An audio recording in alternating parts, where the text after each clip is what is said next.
guys, what's up? Happy holidays to you and your family.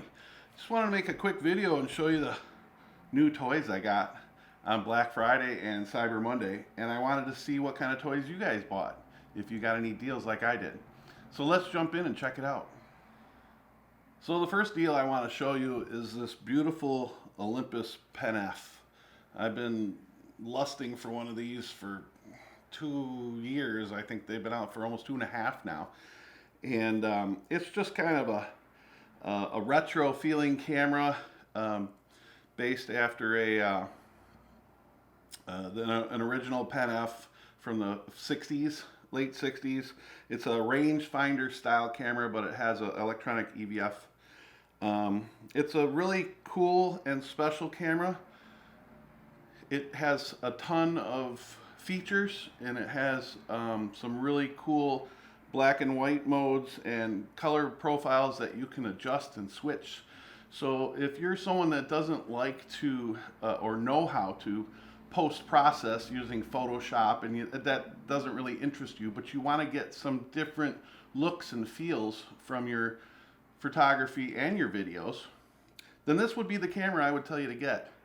Yes, it's 2 years old, but Olympus is pretty how do I say it, futuristic in their innovations. So even though this is 2 years old, it still surpasses many cameras with its capabilities and functionality and innovations that it has built in. Anyways, I've been wanting one for years, and when they first came out, they started out at $1,200. And for a companion camera to my larger camera that I actually use and make money with, I couldn't justify spending $1,100 or $1,200 on such a camera for family functions and having fun with, you know, more of a companion camera to my larger camera.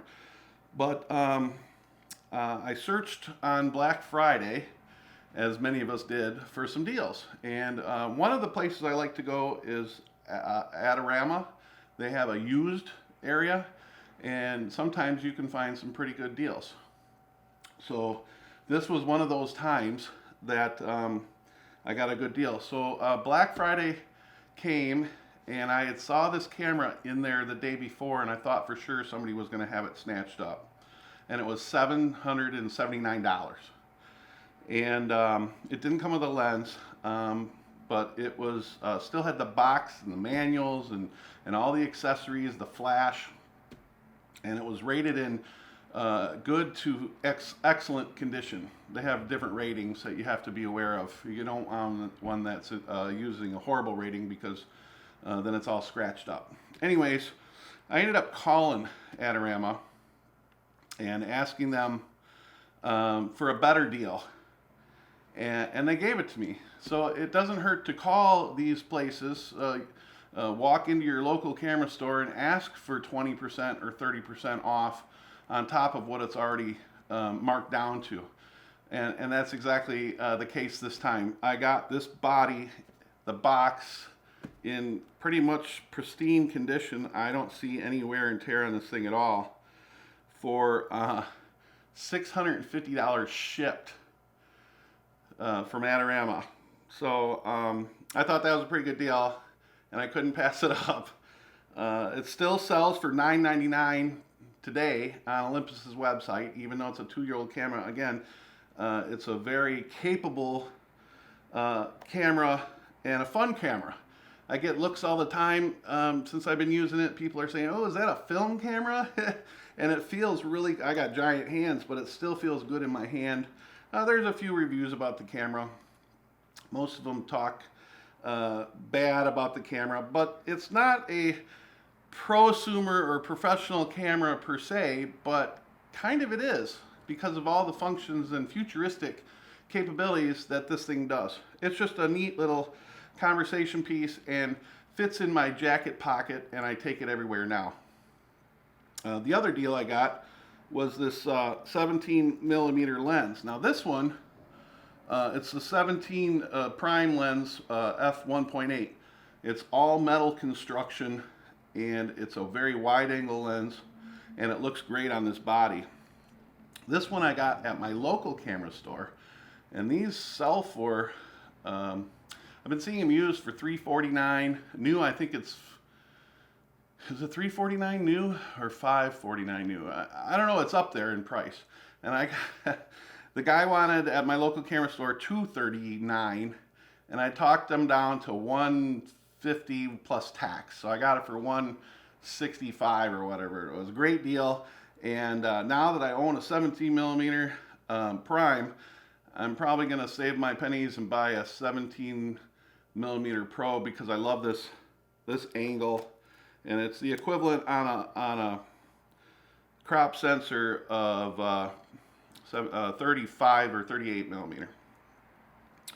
So I just wanted to share that deal with you. I thought it was a pretty darn good deal. Oh, also to go along with this camera, I went on KEH's website, and I'll leave the links to all these websites below.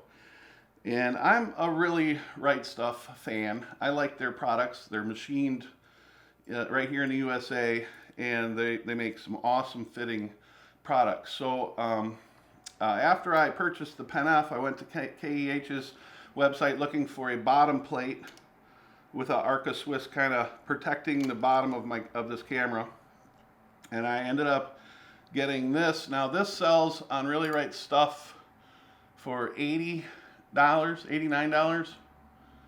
No, $125, and I got it for $60 on KEH's website with their 35% off coupon. So I couldn't beat it. I couldn't pass it up. Did I have the money to do this? Probably not, but I wasn't going to pass it up. I've been lusting after this camera for 2 years. If you've never held one, if you've never owned one, you need to jump into a camera store, find one that has one, and put this baby in your hand. You will love this camera. It is a love relationship with the camera. I mean, I love my OMD. I have an Olympus, I have a $2,000 Olympus OMD EM1 Mark II that I'm filming on right now, and I love that camera too, but it's so big for a micro four thirds, even with the big lenses that I have. Look at this, look at the size of these lenses. By the way, these will fit on that little body. Not that I would ever do it, because that would take away from the portability and the reason that I bought this. It's just a fun little camera.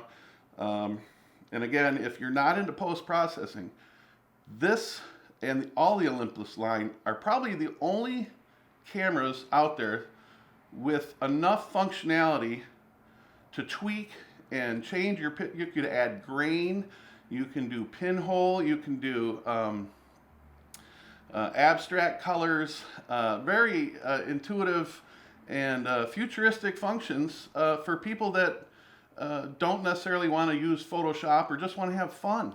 That's what this hobby is all about, is having fun. And this is a fun camera. So let's move on to the next item I got. Put this over here, which is a GoPro Session 5. It's the 4K version. I have a couple GoPros that we use here in studio. They're fun toys to make some B-roll, to do time lapse. We use that. We use a lot for time lapse. And but anyway, so the Session 5, which they no longer make, by the way, has been coming down in price new. I think $189 or $200, $179. I've seen it at Best Buy. Had a great Black Friday sale, and they were blowing these out.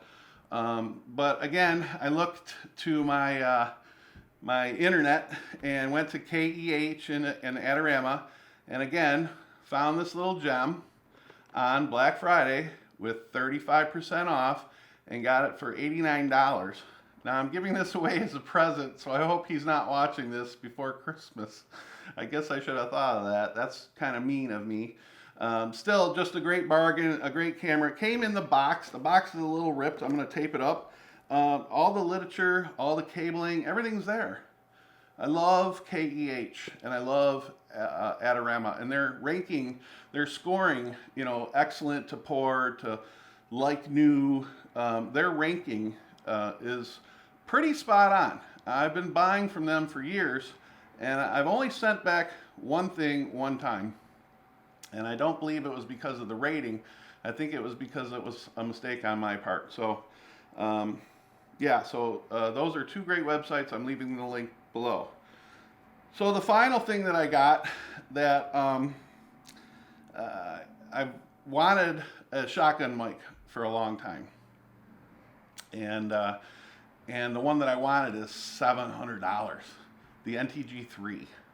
It's a cool cardioid condenser mic, shotgun microphone, boom microphone, whatever you want to call it. That has a very good quality to its audio, especially for outdoor usage and kind of interviewing people or even making movies. There's indie film guys that are using the NTG3s all over the world. It's a very popular mic. It's under the $1,000 budget limit, and it produces some very good noise canceling off to the side and the back, and it's a very directional, front-facing pickup condenser mic. So I've wanted one for a long time. I was using a lapel in all my videos. I don't know if you remember that or not. I did a couple Asden lapel reviews. I'll put the card up top here if you want to watch those, and you can compare and hear the difference. So I ended up picking up the NTG8. Now the NTG8, from what I understand, is identical to the NTG3 as far as quality, noise canceling, kind of weatherproofing, ruggedness, build quality. But look at the size of this thing. It's twice, almost 3 times the size of the NTG3, and it's typically known as an announcer's mic, a broadcasting mic, and I'm going to run some B-roll right now to show you how big this thing is while I talk. So the NTG8 Rode mic, like I said, is essentially the NTG3. It's got the same build quality and everything. But it's just ginormous. It's super long. It's very narrow. When I say it's big and ginormous, I don't mean it's thick and girth-wise. It's pretty long, and in a little studio, to purchase something like this for that little bit of extra quality over the NTG3, I don't think that you're gonna want to hang this from the rafters. It's still very light. It comes with this cool rubber. Double rubber cage for shock mounting, so you don't get noise when handling it. And you can attach it to a boom pole or attach it to a tripod like I have here. And yeah, it comes with this foam. They do make a blimp for this one. You have to get the regular blimp, which is $200 and almost $300, and then you have to get the extension tube for this to fit inside the Rode blimp. But again, you get what you pay for. This is a $1,000 mic. I got this mic. Let's see. So on KEH's website, Black Friday, or no, was it Cyber Monday? Yeah, Cyber Monday on KEH's website. I saw this mic for a few days, and it was just under $600, $597 I think it was, and then shipping on top of that. And I put it in my cart, thinking, oh man, I should really get that instead of the NTG3, because it's better. Better means better. But I kept hemming and hawing about it, and I was like, it's really long. How am I going to use it? Where am I going to use it? I know I can use it in my studio, but to take it out with me on a pole or somebody else, is it going to be too big? And then that blimp is giant, so I left it in my cart. And then Cyber Monday came around, and it was still in my cart, and it was still there. So I added that coupon to my cart from KEH's website for 35% off. And sure enough, it took it. So I got this $1,000 mic in the box with all the accessories. That was now down to $597 because it was considered used, but it was an excellent plus. On KEH's website, if you see EX Plus, they mean it. It's brand new. This could have been a demo model. How cool is that? to get such a deal like that. So it was, you know, they're $1,000 mic. It was on KH's website for not $597, I think it was, and I got it for $389 with free shipping. Anyways, so there you have it. There's the few things that I picked up on Black Friday and Cyber Monday. What kind of deals did you get? I'd really like to hear in the comments if you got some awesome deals like I got. Happy holidays to you and your family, and if you enjoyed this video, please hit the like button, subscribe to my channel for future videos, and we'll talk to you soon.